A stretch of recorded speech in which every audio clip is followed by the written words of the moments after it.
यहाँ से श्री गणेशाय हो रहा है लीला का, तो ये अविद्या मारी जाएगी। और सज्जनों, मुझे प्रसन्नता इस बात की हो रही है, गुरु महाराज की कृपा से, गुरु महाराज के शुभ आशीर्वाद से, जो इस शरीर को कोई दो शब्द मिले थे समझने के लिए, माने उन्होंने जो विद्या पढ़ाई थी और उस विद्या का प्रचार प्रसार करने के लिए उन्होंने आदेश दिया कि बेटा निःशुल्क भाव से इसका प्रचार प्रसार करना, निस्वार्थ। 3 शब्द कहे थे, मुझे याद है, गुरुजी ने 3 शब्द कहे, निस्वार्थ भाव से, निष्कपट भाव से, निष्प्रयोजन भाव से। स्वार्थ सिद्धि का कोई प्रयोजन मत रखना करना। तो मैं गुरुजी की आज्ञा का पालन करने का मैंने भरसक प्रयास किया, मैं जितना कर सका वो किया। और फिर जो आते थे, बिल्कुल मैं अहंकार से नहीं कहता, पढ़ने के लिए आते थे तो उनके लिए पढ़ाने के भी जो 2 अक्षर उन्होंने सिखाए उनको मैं दान रूप में देता था।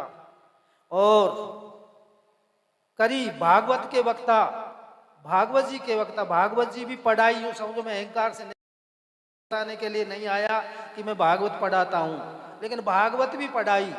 और पढ़ करके उनसे मैंने निवेदन किया कि बेटा निस्वार्थ भाव से कथा कहना, भगवान के गुणानुवाद गाना, भगवान के गुणों को व्यापार मत बनाना, बिजनेस मत बनाना, धंधा मत बना लेना, निस्वार्थ भाव से भगवान की कथा कहना। लेकिन सज्जनों, एक ने भी इसके ऊपर दस्तखत नहीं किए, मंजूर नहीं किया। सीधे सीधे शब्दों में कहता, आप कह सकते हैं कि आपके शिष्य हैं, आप नहीं पढ़ाए, वो ये कर रहे हैं, वो कर रहे हैं, ये कर रहे हैं। आपका भी तो बेटा बेटी कपूत हो जाता है जब आप हाथ तोड़े, पांव तोड़े। मुझे बताओ, सीधे शब्द में कहूंगा, दुख के साथ में कहना पड़ रहा है, मैंने कोशिश कर ली इसलिए सज्जनों। तो अब क्या किया कि उन्होंने व्यवसाय बना लिया, और व्यवसाय बनाया, बुरा व्यवसाय बना लिया, बहुत दुख के साथ में। लेकिन क्या करूं, मुझे ही संबंध विच्छेद करना पड़ा है।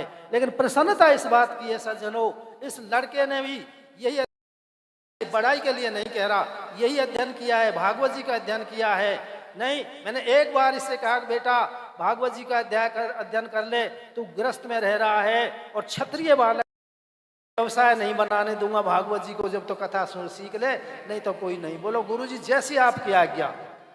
तो आज मुझे हर्ष के साथ, प्रसन्नता के साथ मैं कह रहा हूँ, आपसे निवेदन कर रहा हूँ, लाइव पर जो जा रही है, परोक्ष जो श्रोता है वो भी सुन लें कि ये योगेंद्र भाई ब्रजवासी, जो इनका चैनल वगैरह भी चल रहा है, निःशुल्क भाव से भगवान की कथा कहेंगे, 1 पैसा नहीं लेंगे, 1 पैसा भी। रहा इनका जो आधुनिकता चल रही है, ये साज बाजन की, संगीत की, इनकी जो कथा कराने वाला, इनसे मिल ले, इनसे तय कर ले, जो ये करे। इनसे भी मैं तो यही निवेदन करूंगा कि जब वो निःशुल्क भाव से कर रहे हैं तो तुम भी चलो, ठीक है, ग्रस्त है, मैं नहीं कहता कि निःशुल्क भाव से कहो, लेकिन उसी के आधार पर चलने का प्रयास करना। अपना जो वास्तविक खर्चा है, अपना जो वास्तविक मेहनताना है, उसी को लेना, ज्यादा लेने का प्रयास मत करना, और फिर भगवान आपकी झोली भर देगा। तो ये है, इसलिए आज से इनका नामकरण संस्कार किया जाता है। मिलेगा आपको चैनल पर कहीं भी, भागवत किंकर योगेंद्र भाई ब्रजवासी, इस नाम से इनकी ख्याति होगी।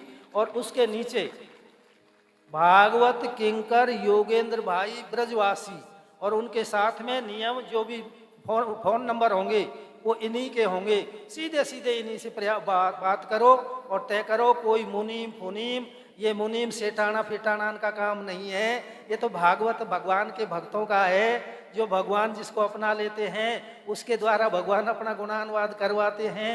राजा, अरे महाराज, राजा इनाम दे देता है, दरबार में नौकरी लगा देता है, सब काम करता है, लेकिन शायद आपने सुना होगा रनिवास में सेवा के लिए किसी को भी नहीं जाने देता राजा।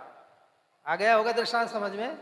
नौकरी लगाएगा, सर्विस दे देगा, इनाम दे देगा, वीरता का सब काम, सिक्का पूजा देगा आपके लिए राजा, लेकिन रनिवास की सेवा शायद नहीं देगा। तो रनिवास की सेवा कौन? जो भगवान जिसको अपनाते हैं, भगवान जिसके ऊपर कृपा करते हैं, उसी को रनिवास मानी। अनिमित्ता भगवती भक्ति सिद्धिर्गरीयसी जरयत्याशु कोशम निगीर्ण मनलो यथा।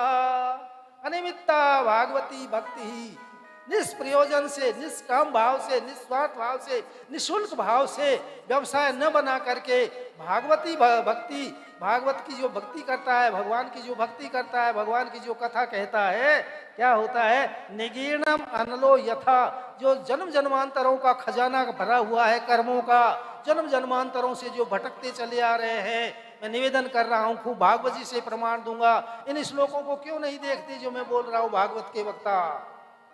तो उसको ये जला देती है। और सज्जनों, यदि हम इसके लिए व्यवसाय बना रहे हैं तो जलाने की बजाय पुनरपि जननम पुनरपि मरणम पुनरपि जननी जठरे शयनम, इसको देती है। बार बार जन्मना और मरना, इसको देती है।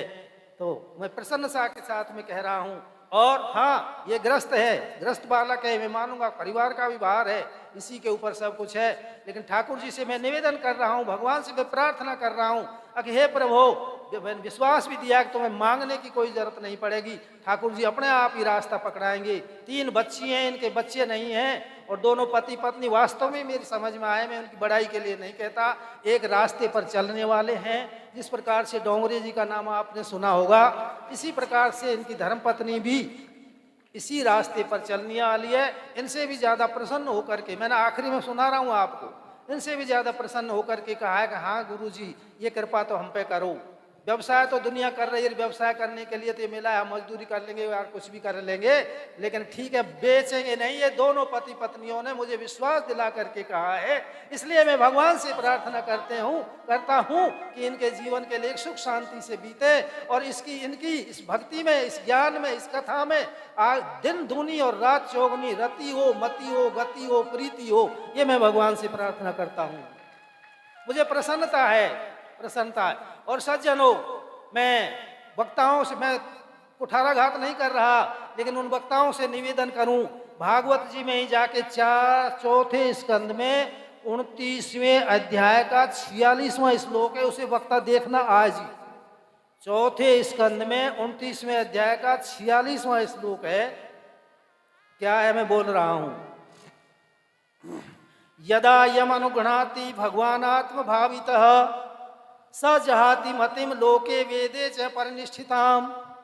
भागवत जी में देखो, भागवत जी के वक्ता